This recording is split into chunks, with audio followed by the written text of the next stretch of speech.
Hi all. இன்றைக்கி 2 minutes chutney எப்படி பண்ண போகிறோன்னு பார்க்க போகிறோம். இது சப்பாத்தி, தோசை எல்லாத்துக்குமே சூட் ஆகும். ரொம்ப ஈஸி. இது பேச்சுலர்ஸ் கூட ட்ரை பண்ணலாம். ஒரு 4 பல் பூண்டு எடுத்துக்கோங்க. அதுக்கப்புறம் 2 இல்லாட்டி 3 தக்காளி எடுத்துக்கோங்க. அதுக்கப்புறம் ஒரு காஞ்ச மிளகா உங்களுக்கு உரப்புக்கு தேவையான அளவு நீங்கள் ஆட் பண்ணிக்கோங்க.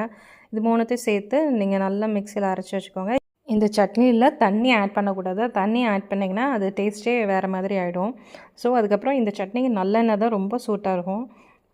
நல்லெண்ணெய் நல்லா சூடானதுக்கப்புறம் கடுகு, கருவேப்பிலை போட்டு தாளிச்சுக்கோங்க. அந்த எண்ணெய் சூடாக இருக்கும் போதே கொஞ்சம் சில்லி பவுடர் நீங்கள் சூடாக இருக்கும் போதே நீங்கள் போட்டிங்கன்னா அந்த டேஸ்ட் இன்னும் நல்லா கூட்டி தரும். என்னடா சட்னி வதக்காமல் பண்ணுறாங்களே அப்படின்னு நினைக்காதீங்க.